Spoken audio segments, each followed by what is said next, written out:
I love my gaming PC, but it takes up way too much space and power. If I run certain software, the giant graphics card pulls too much power and my UPS starts screaming bloody murder. I have this little rack under my desk and my Mac is already running in it. I remember Linus racked up his PC a few years ago, so I thought I'd try too. But I only have 2U of rack space. Linus had twice that much. He used a giant 4U case. My power-hungry 3080 would barely fit in a 2U case, and air cooling it would be impossible. I don't have a pool in my backyard for external water cooling, and I could use server fans for cooling, but my wife nixed that idea after she heard how loud the Petabyte Pi gets. But there aren't many 2U PC cases. I did find some from Plink USA, and there's also the Sliger console which can be rack mounted. But after I built this rack mount NAS last year, My Electronics said so many people asked about the case that they totally redesigned it. And so they sent me this, a short depth 2U mini ITX case perfect for my rack. So my goal? Build a quiet 1080p gaming PC in this tiny box. But everything inside this PC is too big. The motherboard, the power supply, and especially that 3080. None of them fit in this tiny case. Wouldn't it be nice if I could get smaller replacements? Well, I can, thanks to today's sponsor, Micro Center. What better place to find all the parts for this build? They have over 30,000 items in stock, from PC components to 3D printer filament to podcasting gear to my favorite section, the maker area. And don't tell Linus, but they even have an Apple section up in the front. You can use Micro Center's custom PC builder to find compatible parts for your next PC, and you can even get same-day pro assembly for a small fee. Now, that's not what I'm going to do, but I do want to ask one of the employees for suggestions for this build. Before I do that, head down to the description and get a coupon for 25 bucks off all processors for new customers. Order online and you can pick it up in 18 minutes for any in-stock item. Do you have any Raspberry Pis in stock? Unfortunately not right now. When was the last time that you guys had any Pi 4s? Pi 4s, I think we got a small amount of them in last week, but they went pretty quick. Do you watch YouTube at all? Yes. Who's your favorite YouTuber in the tech space? When I first started out, it was definitely Jay's 2 cents. So. Have you ever heard of Jeff Geerling? I have not. So I have this case. The big problem is, like, I was looking in the graphics card aisle, and there's huge graphics cards, but they're not going to fit inside this thing. It's short depth and it's small form factor. What do you have that would fit into here? We have some Quadro cards, which are nice for like video editing and stuff that isn't necessarily gaming, but they're still very powerful cards. Could you play games on those cards still? To an extent. So but definitely not their main purpose, yeah. And then what about power supplies? Do you guys have, I guess this is... Yeah, we have a handful of them. They range from like 750 watt all the way up to 1,000. So Mini ITX is a little more unique. With ATX you have dozens of options, but ITX there's not as many options for motherboards. And also cooling is a little bit of a concern, so I can't just throw a 7950 in here unless I did some elaborate external water cooling. What is your opinion on like AMD or Intel? So small form factor, I believe, are Intel boards. We do have a few more options rather than the AMD, where it's mostly just the high-end expensive boards. But as far as processors go, they kind of trade off each generation, and I think Intel's currently slightly better. So with Intel, I know that one of the things that you can do with the latest ones is get DDR4 or DDR5. What's your opinion? Should I go for the fastest DDR5, or is there any advantage to sticking with DDR4? So DDR4 is going to be more cost effective when it comes to just getting set up. However, with the performance improvements and updates and all that they've been putting out, DDR5 has been pulling more and more ahead. And so the main thing there would be the cost. Correct. And for this, since I'm already kind of turning down the GPU, it might be nice to have a little bit more speed in the memory, especially for productivity stuff that I do. Yes. I also grabbed a few 80mm case fans and headed home. All right, so we have all the parts. Let's see if I can get all of this to fit into this little guy. One of the first things that I had suggested to My Electronics after that old case was removing some of the screws. They used to have, I think, 5 screws on the top and 2 or 3 on the sides. It just took forever to get the thing apart. So now their new design just has 3 screws, and they use these little clips to kind of keep the case together, which is a lot easier. All right. There's the inside of the case. This particular case takes a Mini ITX motherboard, it takes an SFF power supply, 2 80mm case fans, and then 1 exhaust fan in the back that's also 80mm. It has, I need to mute this, hold on. It has space for 2 half-height PCI Express slots, And then it also has these slots over here. You can put up to 5 2.5-inch drives, or I think 1 3.5-inch drive. And it also has a power button on the front and then these keystone jacks. So I'm going to put this aside for now because we need to get the motherboard together here. We went with a Z790M ITX. The main reason is this is in stock at Micro Center. There were, I think, 4 different ITX motherboards that you could get with this generation of Intel processors. So I'm going to get the processor out of here. So this is a Core i5-13400. Hardware Unboxed actually did a video on this particular processor, and they said it is not good for gaming. Not that it's not good, it's just not a great value at $220. I forget exactly what the price was we paid at Micro Center. But it is a little expensive for the performance you get for gaming in particular, but it does do pretty well for productivity. And I use this PC for both gaming and productivity, so I'm happy with this processor. I think it'd be a better value for under 200 bucks. So this CPU actually comes with its own cooler, which it's not a bad cooler, and it would work fine for this particular processor. But Micro Center did not stock this, so I had to go online and buy one. It's the Noctua NH-L9i, which is a low-profile cooler that works okay for these processors. This is a 65 TDP processor. So a cooler like this can only cool slower chips, lower end chips. It won't be able to cool a 7970 or 7950 or something like that. But it's good enough for me, and I'm not going to overclock this thing. I don't need tons and tons of performance. I just want to run 1080p gaming. That's interesting. On AMD it has a nice big arrow, but on here it's just tiny. I would presume that it's this way, but I don't see the little arrow on here. Okay.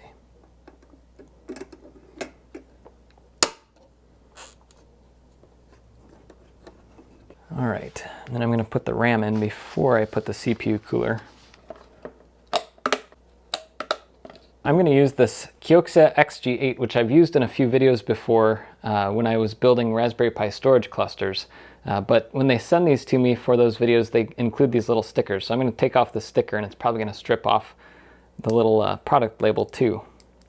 But that's okay because that's not the part that makes this work, it's the chips underneath. And yes, this is the LTT screwdriver with the broken tab.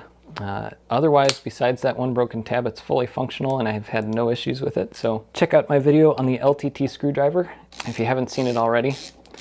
I do think it's a great screwdriver. It's not the best value. I think this is the best value for a ratcheting screwdriver. But as you can hear, the bits are loose inside here, so that's a little bit annoying. Is it worth $40 to you? That's up to you. All right.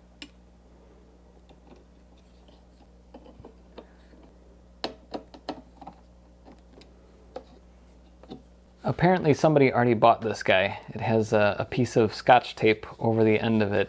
I hope that all the parts are here. This was an Amazon purchase, and usually Amazon's pretty good about giving new stock, but yeah, we'll see.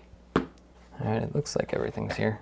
So this is the cooler. It's nice. It's almost like I'm used to server coolers that are this small, but they have bigger fans that blow a lot more air over them to keep them cooler. But that is a really thin fan. I guess it's is that an 80 millimeter or 100 millimeter fan, something like that. I'm going to be daring and actually show how much thermal paste I use.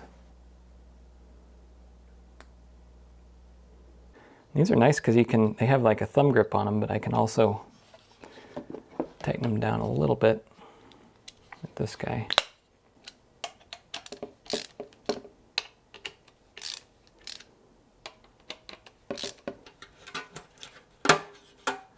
I'm also going to get these case fans ready.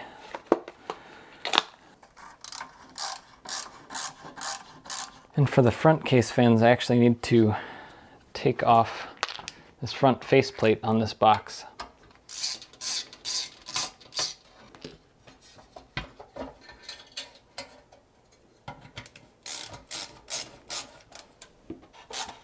I will say that the LTT screwdriver, or ratcheting screwdrivers in general, are really nice for parts like this where you do need a little bit of extra torque.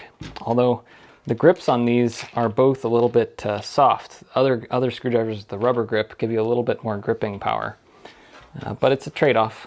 This case is not ideal if you wanted to use something like an AIO or water cooling.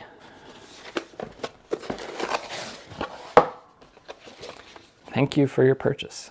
The reason I got it is because it's modular, meaning I don't have to have a bundle of cables sticking out in this tiny case. I don't have much room for it, so it's nice to have a compact power supply so I can route the cables around without messing up all of the airflow inside the case. All right, so we got power supply in. Let's put this guy in. Now we have all those fans connected. There's a whole mess of cables. And I want to do a front panel. I'm going to do front panel USB. I might do that here. So my electronics actually sent me this connector. 6873 is the part number. But it is a USB 2 single header for, you plug this into the USB 2 header on the motherboard and it'll give you USB 2. I'll take that out. And I'll put this one in. Now I need to do some power connections here. So we have motherboard. And one other good reason I picked this video card is the power connection for this is all through the PCI Express slot. It doesn't have to come from the power supply, so we don't have to have another cable running through the case, which is already getting a little clogged up even with how few things we have plugged in. It's definitely not ideal that this blocks half of that fan, but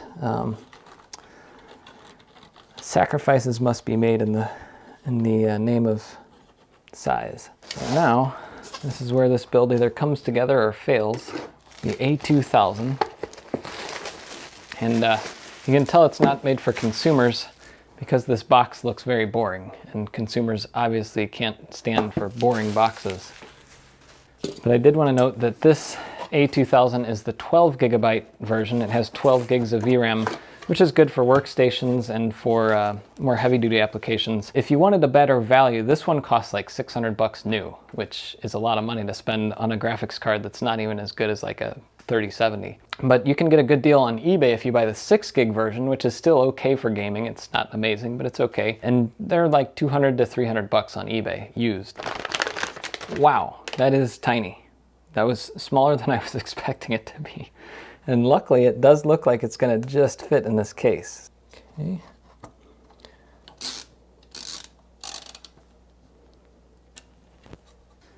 All right. It's a lot heavier now. We have our 2U Rackmount Gaming PC, and the fit and finish is great. The one thing I did notice is after installing everything, it's a little bit off. So that could just be the parts that I chose, the tolerances, something like that. Could probably loosen a couple screws and fix that, but I'll get to that later. Let's see if this actually boots. I need to turn on the power supply. Let's try this out. We got a light. Oh, we got post. No, that was the monitor. Here we go. And it looks like it got both of our sticks of RAM. Has our i5 13400, Wi-Fi, CPU is not overheating, so at least the fan is working on there. CPU fan is working. I will be installing Linux on here, but for now, I'm going to put Windows 11 Pro, and that'll let me at least run the gaming benchmarks and things to make sure that all the system is working as it should. It's not going to perform incredibly well, but it should be acceptable for 1080p gaming. So I did a bunch of testing off camera, and I'll get to that, but I wanted to run through a couple small gripes I had with this build. This thing has a less traditional front panel, and I installed that USB 2.0 header, but since then I also bought this audio jack, since I'll need a place to plug in my headphones. My electronics has a bunch of other accessories like these Ethernet plugs too, but for all of them, they want you to pass the cable through the back of the PC. For Ethernet, that's fine, but for audio, it would be nice to plug straight into the motherboard's HD audio header. I asked my electronics about it, and they said they'd consider making some new ones. Even with that though, clearance is pretty tight. I actually had to move the RAM out of the way while I installed this mini jack. The only other gripe I had is that the exhaust fan over here isn't really doing much, since I don't have any 2.5-inch drives installed. In my NAS build, that thing's great, but I'd love to have more cooling over by the CPU. The problem is this graphics card splits the case in half, so this side of the case gets a lot less airflow front to back, especially since my power supply's fan doesn't even spin unless there's some load. But that's only a problem if this thing doesn't perform. When I started testing, the first thing I noticed is how quiet the system is. I can only really hear it during long benchmarks like Cinebench. It's no Mac Studio, but it's definitely a lot quieter than my old PC. And while the 13400 might not be the best value in the world, it did beat my old CPU pretty soundly, scoring better in both Geekbench and Cinebench R23. It even gave my Mac Studio a run for its money, but not in efficiency. The Cinebench scores better, but the thing sucked down 150 watts to get almost 14,000. My Mac Studio, it got a little over 12,000 just using 40 watts. The Mac's over twice as efficient. So it doesn't take the crown, but it is an improvement over what I had before. But that's just the CPU. For gaming, I'm not too picky, but I would like to get 60 frames per second on my old-fashioned 1080p monitor. I wasn't sure the A2000 would hold up, but it did pretty well. An older game like CSGO got over 300 frames per second, and a newer game like Red Dead Redemption 2 got just under 60 frames per second maxed out. But I could keep it above 60 just turning down the settings a little bit. So it's no surprise the A2000 couldn't match the 3080 I had before. And in Halo Infinite, I had to turn down settings even further, but I still like playing it, even if nobody else does. Just to round things out, I also ran the Heaven benchmark and got around 200 frames per second. The old 3080 got 350. Gaming performance is worse, sure, but that 3080 was massively overkill, so it's not a problem for me. If you're looking at a small form factor build like this one, the one other card I see mentioned a lot is the 1660. That, or a used 6GB A2000, would be a little better value than the card I picked up. But in the end, I'm happy. This new build is quieter, the CPU is actually faster, which I wasn't expecting, and it fits in this rack. So what's next for my beefy old PC? Well, I hate to say it, especially since this part isn't sponsored, but Micro Center got me. There was a combo deal that was too good to pass up, and now I'm working on the most massively overpowered workshop PC with a 4090. That'll be coming up soon, so subscribe. Until next time, I'm Jeff Geerling.